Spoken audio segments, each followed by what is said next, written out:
How to make yourself an easy win for the mining employers. Conversations about mining. Hi, Jess. How are you? Yeah, great. Thanks, Andrew. How you going? Yeah, really good. Thank you. So today's video, we're going to talk about how to make yourself an easy win for the mining employers. But before we start, I've got a couple of shout outs to do to two Pauls. One Paul from New Zealand that came over, that's in Kalgoorlie, that got himself a underground truck job. That he just sent me a message last night saying that his second swing in and he's been passed out on the truck. So that's a really good result for him and the employer. And I got another Paul that's in Queensland that was a school teacher for many years that's just got himself a job in Mount Isa as an underground truck driver. So well done to both of the Pauls. Awesome. Yeah, I've got a few actually too. We already shouted out to Sergey in our last video, so yay. I also have Lyle, who was my guy who did his resume last week, and he got about 5 or 6 job offers straight away. So I actually don't know which one he took yet. I'm going to talk to him in the next couple of days and find out where he's going and what he's doing.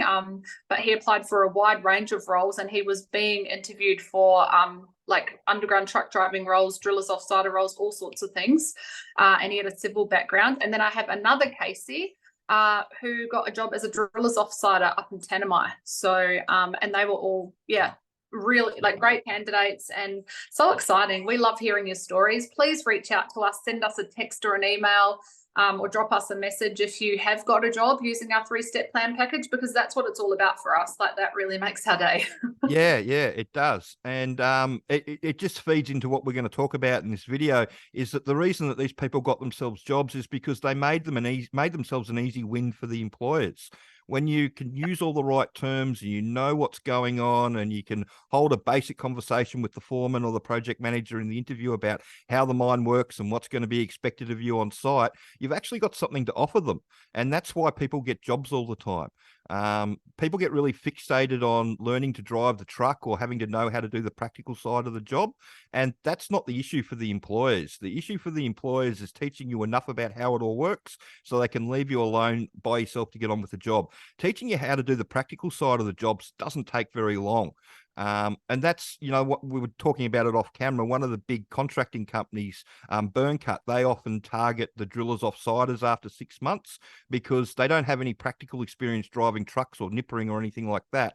But they've got all that knowledge that they need to know to be underground, to be a driller's offsider, that they can just throw them in and show them the practical side of the truck driving or the nippering job, and they get somebody up to speed in a couple of weeks. And that's why they target those people. And our training in the 3-step plan is the same model, is that it allows you to show them that you know the theory behind it all. So all they have to do is teach you the practical, and in a short time after that, you're up to speed and they get a productive, safe member of crew. And that's what everybody's after. So yeah, if you want a mining job, two things: go where the employers are having to hire new starters and give them what they want, somebody that knows what's going on. If you do those two things, you'll get yourself a job. Yeah. And I think the education is crucial. You can have a great cover letter and resume and you can get through to interview, but if you can't sit in that interview and talk to someone, especially a shift boss that's calling you in 5 minutes and when they're busy and got 20 other things to do and they're firing questions at you, and you can't hold that conversation and confidently answer them, you're going to bomb it every time. So it's really important to have kind of the whole package together so that you can, you are ticking all their boxes as a recruiter. Like, first of all, on the recruitment side, they're going to look at your resume and go, wow, this is ticking all the boxes. This is exactly what we need. It's going to, and then once you're going through an interview with someone that actually has an idea of what's happening on site, you're also going to be able to talk the talk with them. So I think it definitely makes a massive, massive difference, as you can see from the Wall of Fame on Andrew's website and from some of our reviews. You just get really good results. You get what you want and they get what they want, which is someone that they can train quickly and they can throw in the deep end without worrying that you don't know what to expect and you're not sure what's going on. Yep. So, just to be clear, the hook for all the employers with doing the training is that they get somebody up to speed in the 3 or 4 weeks, opposed to the 2 or 3 months it normally takes.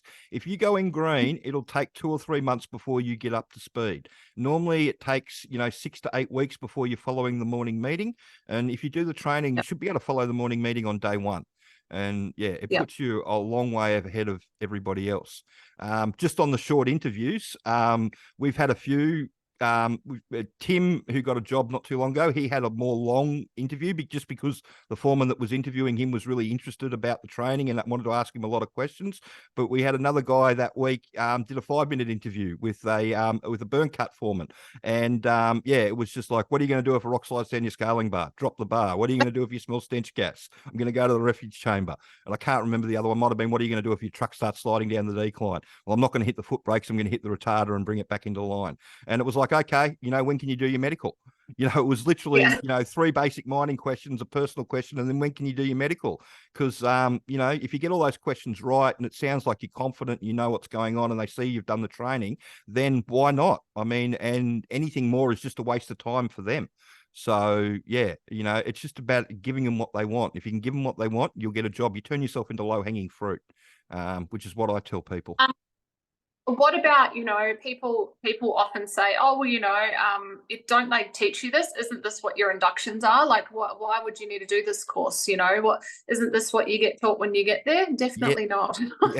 Well, yes and no. They'll just teach you about the truck. But what I try to tell people is that when you go in green, you're on their timeline. And for some people, you absorb knowledge at a different rate and you don't want to appear stupid. You just get funneled through. And what a lot of people do is they just solely focus in on learning how to drive the truck to the exclusion of everything else. And so they know how to drive the truck. They just don't know where anything is or what's going on around them. And they still need the person sitting behind them, making sure that they're doing everything safe. And they're like having to relearn everything again. Whereas if you do the training, you can do it at your own pace. And then when you go through their training that they're going to show you, it all becomes revision. And then so by the time it frees you up to learn how to drive the truck, by the time you've learned how to drive the truck, you know where everything is. You know what's going on. You don't need that person in with you for very long. And Paul's a good example of that, who, got passed out on his truck in his second swing. And that's what the employers want, because like they just need bums in seats at the moment. It's pretty much as simple as that. Yeah, awesome.